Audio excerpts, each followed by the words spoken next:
What's going on, YouTube? Today we're going to be doing a little work on the bike again. We're going to be installing floorboard extenders. They're going to bring my floorboards out about 3/4 of an inch.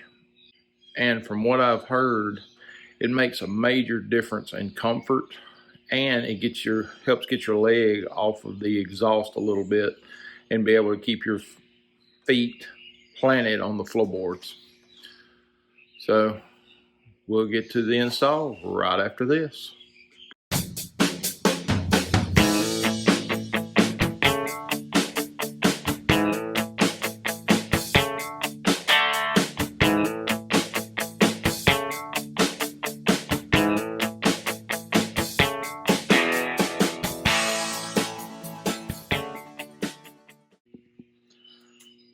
The kit I bought was just a little kit with some high reviews on Amazon. So it comes, of course, with the instructions, with your spacers for passenger and floorboard, and all of your nuts and bolts. I also printed out a thing just on how to take your floorboards on and off out of my service manual.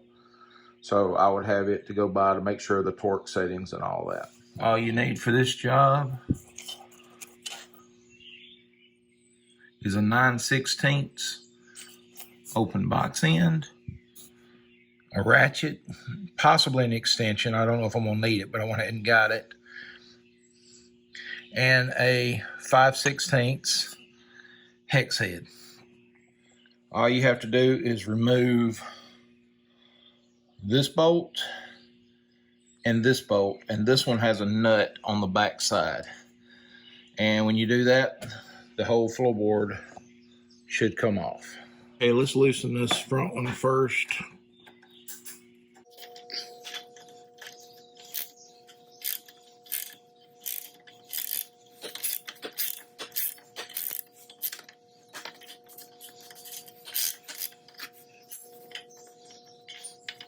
Now I'm not going to take it completely off because I want something to help holding it up. Rock it up so I can see. Now this back one doesn't have a bolt on it. So we'll go ahead and take it all the way out.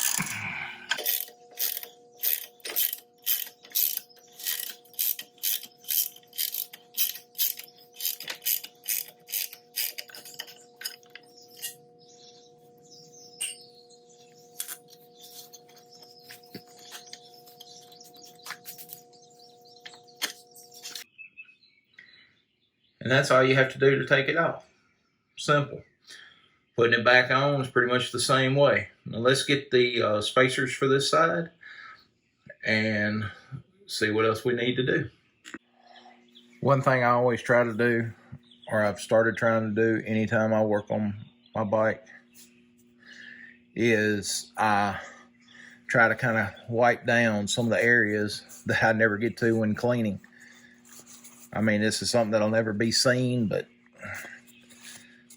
might as well while you're down here. It don't take but a minute. So there we go, much better.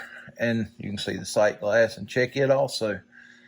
You have a sight glass for your reservoir for your foot brake. And while you're down here, you might as well take a look. Yep, we're good. So let's start putting this back on where we can get to the other side. In order to have something to grip, I'm gonna go ahead and put the hex on the back of the nut, or back of the hex bolt, and that way I got something to grip. I'm gonna grab this back piece and go ahead and put it on, and go ahead and have the bolt run through. We're gonna go ahead and start the back one.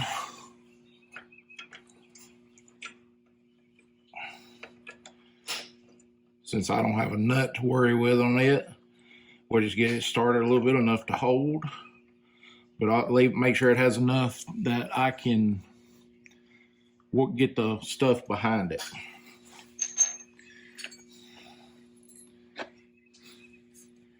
And we'll kind of swing this up in place.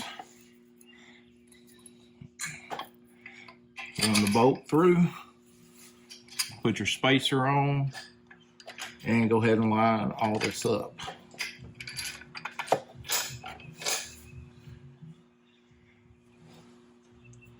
And I'll do the same thing with this. I'll kind of put it in the back. That gives me a little more grip and lets me maneuver it a little better.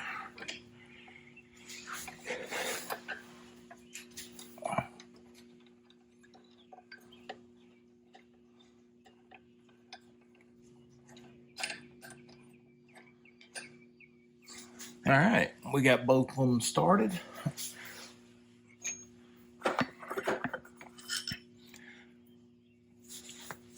So I'll switch my wrench. I got some of those ratcheting wrenches. They are a lifesaver in working on anything. And I'll go ahead and let me switch that ratchet too. And we'll go ahead and start tightening her down.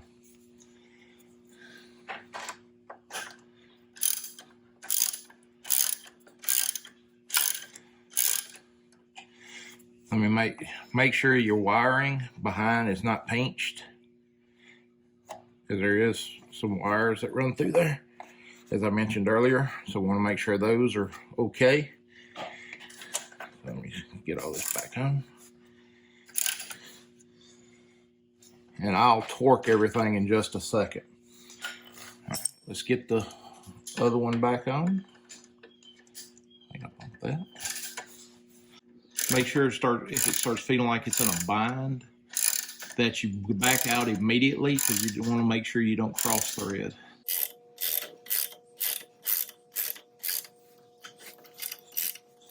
And also make sure this one's got the pin on it. Make sure all that's lined up and you don't have that in a bind. All right. Since my last video, I got a little upgrade. I bought me a new torque wrench. And just look, the torque for the two bolts that we took off are between 36 and 42.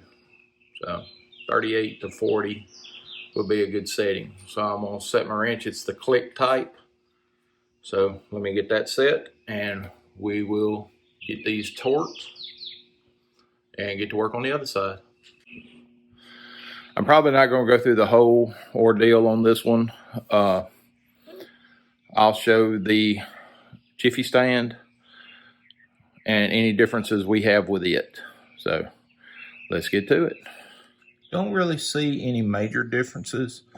The one thing I do see is this bolt is a little higher up, so it may create a little issue, but everything else looks pretty much the same.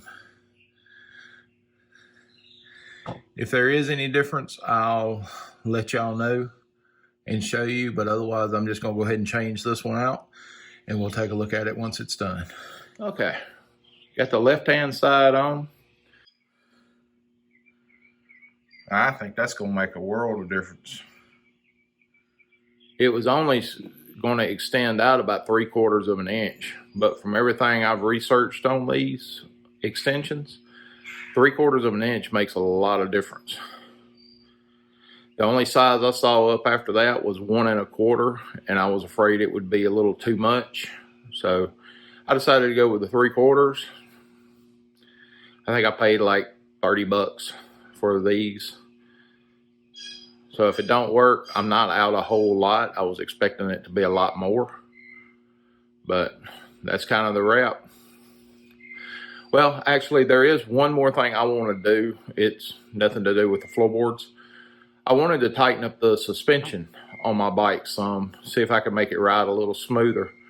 So let's do that real quick. We'll go through one side and tighten them. I'll show you how to adjust the progressive 444 shocks, and then we'll close out the video. Let me get everything set up and we'll get to it. I've got the bike lifted up just barely off the ground, maybe inch and a half, just where I won't have any pressure on that shock, because I'm going to actually be tightening this. The one thing I do not like about these shocks, and it's the only thing I don't like about them, is there's no presets. So the way I have found to do it is I use a tape measure just to kind of have a guide. Like right now I have it, and this is just me, but right there, and I have the bottom of the cup. That's just to give me a guide to go by. Right now I got it at 6 inches. I'm gonna drop it down to 5 on each side. So in order to do that, it's simple. No tools. You just grab that and you turn it. I'm gonna make the adjustments and we'll look back at it and then we'll call it a day. Well, I didn't get it down to 5. I got it down to 5 3/4. That's as far as they would go. I've got them as tight as they can. So I'm going to do the other side. We'll take it for a ride later, see if it rides any better. So I hope y'all found this helpful. So if you did, hit that like and subscribe button, and I'll see y'all next time. As always, y'all be safe.